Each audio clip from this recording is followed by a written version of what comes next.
사랑하는 성도님들, 오늘 여러분과 함께 나누고 싶은 이야기가 있습니다. 혹시 이런 생각 해보신 적 있으십니까? 내가 하나님을 믿고 신앙생활을 하는데 왜 이런 어려움이 계속 찾아오는 걸까? 내가 잘못한 것도 없는데 왜 이렇게 힘든 일들이 연속되는 걸까? 하나님께서 나를 사랑하신다면 왜 이런 고통을 허락하시는 걸까? 많은 성도님들이 이런 질문 앞에서 혼란스러워 하십니다. 특히 우리의 자녀들이 어려움을 겪을 때, 우리 자신이 시련을 만날 때 그 의미를 정확히 이해하지 못하면 신앙에 흔들림이 올 수 있습니다. 그런데 말씀드립니다.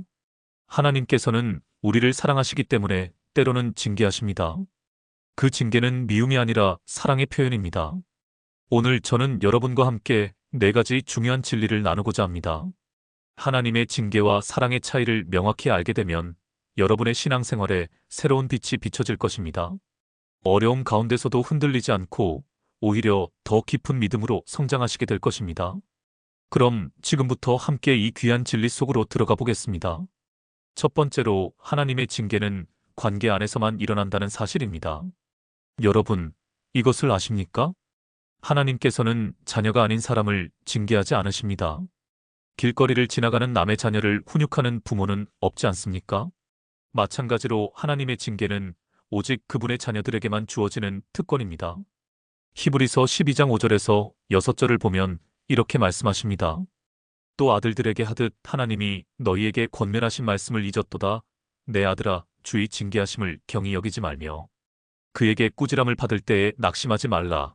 주께서 그 사랑하시는 자를 징계하시고 그가 받으시는 아들마다 채찍질하심이라. 이 말씀이 무엇을 의미합니까? 징계는 사랑의 증거입니다. 하나님께서 여러분을 자녀로 인정하시고 여러분의 미래를 위해 지금 바로잡아 주시는 것입니다. 제가 목회 현장에서 만난 한 성도님의 이야기를 들려드리겠습니다. 50대 후반의 한 사업가 성도님이 계셨습니다. 사업이 승승장구하던 시절 그분은 교회 출석도 뜸해지고 기도도 형식적으로 하셨습니다. 돈이 많이 벌리니까 하나님보다 사업이 우선이 되었던 것입니다. 그런데 어느 날 갑자기 사업이 어려워지기 시작했습니다. 거래처에서 문제가 생기고 투자했던 곳에서 손실이 발생했습니다. 처음에는 원망하고 불평했습니다. 하나님, 제가 뭘 잘못했습니까? 저는 11조도 드리고 헌금도 하는데 왜 이런 일이 생깁니까? 그런데 그 어려움 가운데서 다시 하나님을 찾기 시작했습니다. 새벽 기도회에 나오고 말씀을 묵상하고 가정 예배를 드리기 시작했습니다. 그러던 어느 날 그분이 깨달았습니다. 아, 하나님께서 나를 버리신 게 아니라 나를 다시 품으로 돌아오게 하시려고 이 과정을 허락하신 거구나. 내가 하나님을 떠나 세상으로 가고 있을 때 하나님께서 나를 멈춰 세우신 거구나. 그 후 그분의 사업은 회복되었고 지금은 더욱 겸손한 마음으로 하나님을 섬기고 계십니다. 여러분, 이것이 징계입니다. 하나님께서 우리를 자녀로 사랑하시기에 우리가 잘못된 길로 갈 때 멈춰 세우시는 것입니다. 만약 하나님께서 여러분을 내버려 두신다면 그것이야말로 더 두려운 일입니다.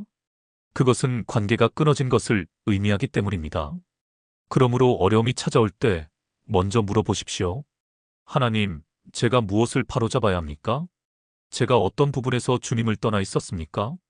이렇게 묻는 자세가 있을 때 하나님의 징계는 회복과 성장의 통로가 됩니다. 두 번째로 하나님의 징계는 항상 목적이 있다는 것입니다. 세상의 부모들도 자녀를 훈육할 때 목적 없이 하지 않습니다. 올바른 길로 인도하고 위험으로부터 보호하고 성숙한 사람으로 키우기 위해 훈육합니다. 하나님의 징계도 마찬가지입니다. 히브리서 12장 10절에서 11절은 이렇게 말씀합니다. 그들은 잠시 자기의 뜻대로 우리를 징계하였거니와 오직 하나님은 우리의 유익을 위하여 그의 거룩하심에 참여하게 하시느니라. 무릇 징계가 당시에는 즐거워 보이지 않고 슬퍼 보이나 후에 그로 말미암아 연단받은 자들은 의와 평강의 열매를 맺느니라. 이 말씀이 얼마나 귀합니까? 하나님의 징계는 우리의 유익을 위한 것입니다. 그의 거룩하심에 참여하게 하시려는 목적이 있습니다. 의와 평강의 열매를 맺게 하시려는 계획이 있습니다. 제가 아는 한 청년의 이야기를 들려드리겠습니다. 20대 후반의 청년이었는데 세상적으로 보면 모든 것이 순탄했습니다. 좋은 대학을 졸업하고 대기업에 취직했고 결혼도 앞두고 있었습니다. 그런데 그 청년의 신앙은 형식적이었습니다. 주일에만 교회 나오고 기도는 형식적이었고 세상의 가치관에 물들어 있었습니다. 돈과 성공이 인생의 전부라고 생각했습니다. 그런데 어느 날 건강에 이상이 생겼습니다. 검사를 해보니 심각한 질병이 발견되었습니다. 당장 생명에 지장은 없지만 몇 년간 치료를 받아야 하는 상황이었습니다. 회사는 휴직해야 했고 결혼도 미뤄야 했습니다. 그 청년은 처음에는 하나님을 원망했습니다. 왜 하필 저에게 이런 일이 생깁니까? 제가 뭘 잘못했습니까? 그런데 치료를 받으면서 병원에서 많은 시간을 보내면서 그 청년은 변화되기 시작했습니다. 같은 병실의 환자들을 보며 생명의 소중함을 깨달았습니다.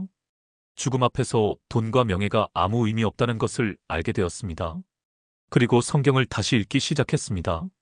기도하기 시작했습니다. 진정으로 하나님을 찾기 시작했습니다. 2년의 투병 생활 후 그는 완치되었습니다. 그리고 그는 이렇게 고백했습니다. 만약 제가 아프지 않았다면 저는 하나님을 모르는 성공한 사람이 되었을 것입니다. 이 질병은 저주가 아니라 축복이었습니다. 하나님께서 저를 멈춰 세우시고 진정으로 중요한 것이 무엇인지 깨닫게 하셨습니다. 지금 그 청년은 회사로 복직했지만 이전과는 완전히 다른 사람이 되었습니다. 새벽 기도회를 빠지지 않고 직장에서도 빛과 소금의 역할을 감당하고 주말에는 병원 봉사활동을 하고 있습니다. 여러분, 이것이 하나님 징계의 목적입니다. 우리를 거룩하게 하시고 의와 평강의 열매를 맺게 하시는 것입니다. 당시에는 고통스럽고 이해할 수 없지만 나중에 되돌아보면 그것이 가장 큰 축복이었음을 알게 됩니다. 잠언 3장 11절에서 12절도 이렇게 말씀합니다. 내 아들아, 여호와의 징계를 경히 여기지 말라. 그의 꾸지람을 싫어하지 말라. 대저 여호와께서 그 사랑하시는 자를 징계하시기를 마치 아비가 그 기뻐하는 아들을 징계함같이 하시느니라. 기뻐하는 아들을 징계한다는 표현을 주목하십시오. 하나님께서는 우리를 기뻐하시기 때문에 우리가 더 나은 사람이 되도록 징계하십니다. 그러므로 어려움이 왔을 때 그 안에서 하나님의 목적을 찾으십시오. 하나님, 이 상황을 통해 저에게 무엇을 가르치려 하십니까? 저의 어떤 부분을 변화시키기 원하십니까? 이렇게 물을 때 고난은 원망의 이유가 아니라 성장의 기회가 됩니다. 세 번째로 하나님의 징계와 사랑은 동시에 존재한다는 사실입니다. 많은 분들이 이것을 오해합니다. 하나님께서 나를 징계하시면 그것은 나를 사랑하지 않으신다는 증거라고 생각합니다. 그런데 그것은 완전히 잘못된 생각입니다. 오히려 정반대입니다.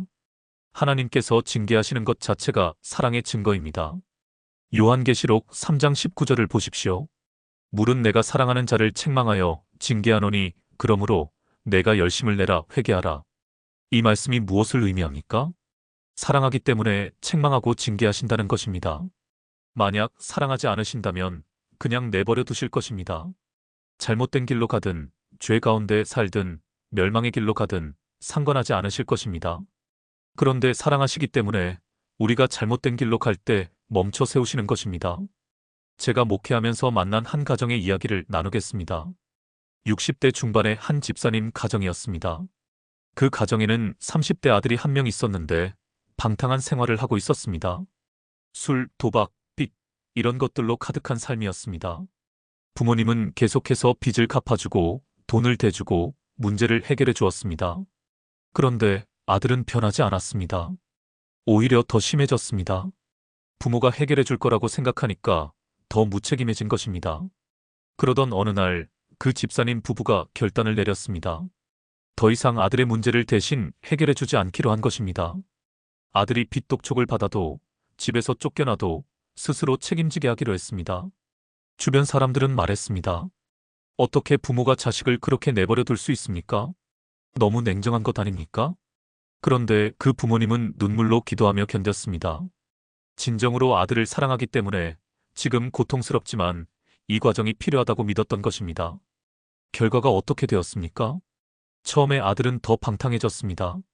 이것저것 시도하다가 결국 바닥까지 내려갔습니다. 노숙자 쉼터에서 지내게 되었습니다. 그런데 그 바닥에서 그 아들이 정신을 차렸습니다. 내가 지금까지 얼마나 잘못 살았는가를 깨달았습니다. 부모님의 사랑을 얼마나 짓밟았는가를 알게 되었습니다. 그리고 변화되기 시작했습니다. 술을 끊고 일을 시작하고 빚을 갚기 시작했습니다.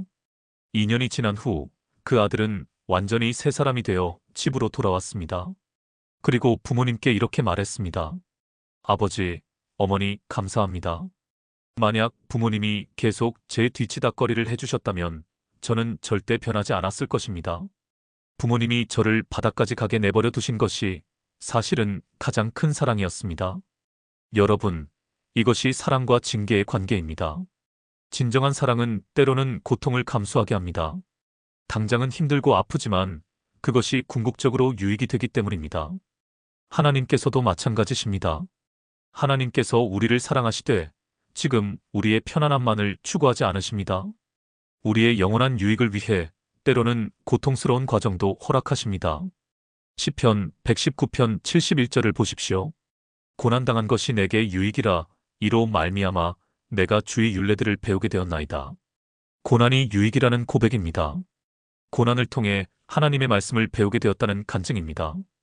이것이 가능한 이유는 그 고난 뒤에 하나님의 사랑이 있다는 것을 알았기 때문입니다. 여러분, 지금 어려움 가운데 계십니까? 그것을 하나님의 사랑으로 받아들이십시오.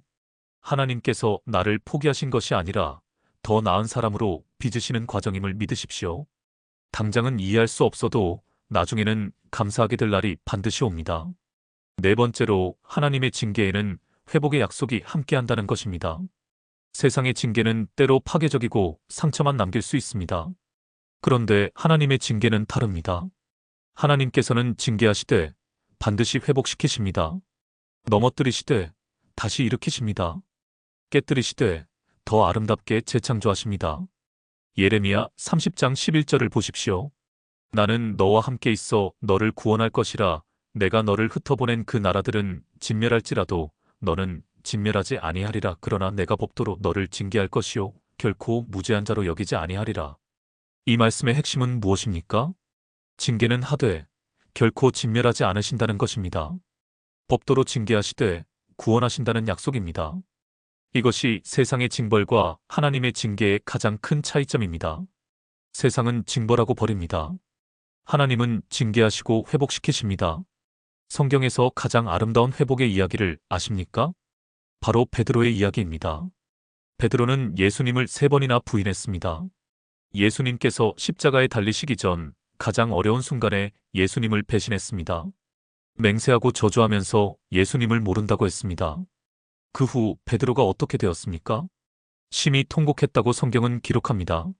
자기 자신을 용서할 수 없었을 것입니다. 예수님을 다시 볼 면목이 없었을 것입니다. 그런데 부활하신 예수님께서 무엇을 하셨습니까? 요한복음 21장을 보면 예수님께서 베드로를 찾아가십니다. 그리고 3번 물으십니다. 내가 나를 사랑하느냐? 베드로가 3번 부인한 것을 회복시키시기 위해 3번 사랑을 확인하신 것입니다. 그리고 베드로에게 사명을 주십니다. 내 양을 먹이라, 내 양을 치라. 이것이 무엇을 의미합니까? 실패했지만 버리지 않으신다는 것입니다. 넘어졌지만 다시 세우신다는 것입니다. 오히려 더 큰 사명을 주신다는 것입니다. 실제로 베드로는 그 후 오순절 성령 강림 때 3,000명을 회개시키는 설교를 했고 초대교회의 기둥이 되었습니다. 예수님을 3번 부인했던 사람이 결국 예수님을 위해 순교했습니다. 이것이 하나님의 회복입니다. 제가 아는 한 권사님의 이야기로 마무리하겠습니다. 70대 초반의 권사님이셨는데 젊었을 때 신앙을 떠나 세상에서 방황했던 시절이 있었습니다. 그 시절에 많은 잘못을 저질렀고 그 결과로 건강도 잃고 재산도 잃고 가족 관계도 깨졌습니다. 50대가 되어서야 다시 교회로 돌아왔는데 늘 자책감에 시달렸습니다. 제가 지은 죄가 너무 많아서 하나님께서 저를 용서하실 수 있을까요? 제 인생은 이미 망가졌는데 이제 와서 무슨 소용이 있을까요? 그런데 하나님께서는 그 권사님을 회복시키셨습니다. 건강을 회복시켜 주시고 가족 관계를 회복시켜 주시고 무엇보다 마음에 평안을 주셨습니다. 그리고 지금은 같은 아픔을 겪는 사람들을 상담하고 돕는 사역을 하고 계십니다. 과거의 실패와 고통이 이제는 다른 사람을 돕는 귀한 자산이 된 것입니다. 그 권사님이 늘 하시는 말씀이 있습니다. 하나님께서는 제 인생을 버리지 않으셨어요. 오히려 제가 바닥까지 내려갔을 때 저를 건져 올리셨어요. 그리고 제 아픔을 사용하셔서 다른 사람을 치유하는 도구로 만드셨어요. 여러분, 이것이 하나님의 징계가 가진 아름다운 회복의 약속입니다. 요엘 2장 25절을 보십시오. 내가 전에 너희에게 보낸 큰 군대 곧 메뚜기와 느치와 황충과 팥중이가 먹은 해들을 내가 너희에게 갚아주리니. 메뚜기가 먹어버린 해들을 갚아주신다는 약속입니다. 잃어버린 시간을, 낭비한 세월을 하나님께서 회복시켜 주신다는 말씀입니다. 그러므로 여러분이 지금 징계의 과정 가운데 있다면 낙심하지 마십시오. 하나님께서는 이 과정 끝에 반드시 회복을 준비해 놓으셨습니다. 더 아름다운 미래를 계획하고 계십니다. 여러분을 통해 이루실 놀라운 일들을 예비하고 계십니다. 믿고 기다리십시오. 순종하며 나아가십시오. 반드시 회복의 날이 옵니다. 사랑하는 성도님들, 오늘 우리는 4가지 중요한 진리를 나누었습니다. 첫째, 하나님의 징계는 관계 안에서만 일어난다는 것. 징계받는다는 것 자체가 우리가 하나님의 자녀라는 증거입니다. 둘째, 하나님의 징계는 항상 목적이 있다는 것. 우리를 거룩하게 하시고 의와 평강의 열매를 맺게 하시려는 목적입니다. 셋째, 하나님의 징계와 사랑은 동시에 존재한다는 것. 징계 자체가 사랑의 표현이며 우리의 영원한 유익을 위한 것입니다. 넷째, 하나님의 징계에는 회복의 약속이 함께한다는 것. 하나님께서는 징계하시되 결코 버리지 않으시고 반드시 회복시키십니다. 여러분, 지금 어려움 가운데 계십니까? 그것을 하나님의 사랑으로 받아들이십시오. 하나님께서 여러분을 포기하신 것이 아니라 더 깊은 신앙으로 인도하시는 과정입니다. 당장은 이해할 수 없고 고통스러워도 그 끝에는 반드시 아름다운 열매가 기다리고 있습니다. 혹시 여러분의 자녀가 어려움을 겪고 있습니까? 그것도 하나님의 손길일 수 있습니다. 부모로서 가슴 아프지만 하나님께서 그 자녀를 더 단단하게 만드시는 과정일 수 있습니다. 기도하며 지켜보십시오. 하나님의 때에 회복이 임할 것입니다. 혹시 과거의 실패와 죄책감에 여전히 시달리고 계십니까? 하나님께서는 이미 용서하셨습니다. 그 과거의 아픔마저도 하나님께서는 다른 사람을 돕는 귀한 도구로 사용하실 것입니다. 더 이상 자책하지 마시고 하나님의 회복하시는 손길을 붙잡으십시오. 혹시 지금 신앙생활이 형식적이고 메말라 있습니까? 하나님께서 여러분의 심령에 새로운 불을 붙이시기를 기도합니다. 징계가 필요한 부분이 있다면 스스로 먼저 돌아보고 회개하십시오. 하나님께서 억지로 징계하시게 하지 말고 자발적으로 순종하는 자녀가 되십시오. 잠언 4장 23절을 보면 이런 말씀이 있습니다. 징계를 받지 아니하려고 하지 말라. 채찍으로 그를 때릴지라도 죽지 아니하리라. 이 말씀이 우리에게 주는 교훈은 무엇입니까? 징계를 피하려 하지 말라는 것입니다. 징계가 우리를 죽이는 것이 아니라 오히려 살리는 것임을 믿으라는 것입니다. 그러므로 여러분, 담대하십시오. 하나님의 징계 앞에서 두려워하지 마십시오. 그것은 저주가 아니라 축복입니다. 심판이 아니라 사랑입니다. 끝이 아니라 새로운 시작입니다. 제가 오늘 이 말씀을 준비하면서 가장 은혜 받았던 구절을 나누며 마무리하겠습니다. 예레미야 애가 3장 31절에서 33절입니다. 주께서 영원토록 버리지 않으실 것이며 그가 비록 근심하게 하시나 그의 풍부한 인자하심에 따라 긍휼히 여기시리니 주께서 인생으로 고생하게 하심도 본심이 아니시로다. 주께서 영원토록 버리지 않으신다는 약속, 근심하게 하시나 긍휼히 여기신다는 확신, 고생하게 하심이 본심이 아니라는 위로. 이 말씀이 오늘 여러분의 마음에 깊이 새겨지기를 기도합니다. 여러분이 지금 겪고 있는 모든 어려움 뒤에는 하나님의 선하신 계획이 있습니다. 하나님께서는 여러분을 사랑하십니다. 그 사랑이 너무 커서 때로는 고통스러운 방법으로라도 여러분을 올바른 길로 인도하십니다. 그러니 낙심하지 마십시오. 원망하지 마십시오. 오히려 감사하며 순종하십시오. 그리고 하나님께서 이 과정을 통해 여러분에게 주시려는 교훈이 무엇인지 겸손히 배우십시오. 머지않아 여러분은 고백하게 될 것입니다. 그때 그 어려움이 있었기에 지금의 내가 있다고. 그때 하나님께서 나를 멈춰 세우셨기에 지금 이 자리에 서 있다고. 그때의 징계가 사실은 가장 큰 축복이었다고. 그날이 반드시 올 것입니다. 믿음으로 기다리시고 소망을 가지고 견디시고 사랑으로 받아들이십시오. 오늘 이 말씀이 여러분의 마음에 위로가 되었기를 바랍니다. 혹시 공감되는 부분이 있으셨다면 좋아요 버튼을 눌러주시고 댓글로 여러분의 간증을 나눠주시면 감사하겠습니다. 여러분의 이야기가 또 다른 누군가에게 큰 힘이 될 수 있습니다. 그리고 구독과 알림 설정도 해주시면 앞으로 더 많은 은혜로운 말씀으로 여러분을 찾아뵙겠습니다. 사랑하는 성도님들, 하나님께서 여러분과 여러분의 가정에 큰 은혜를 베푸시기를 기도합니다.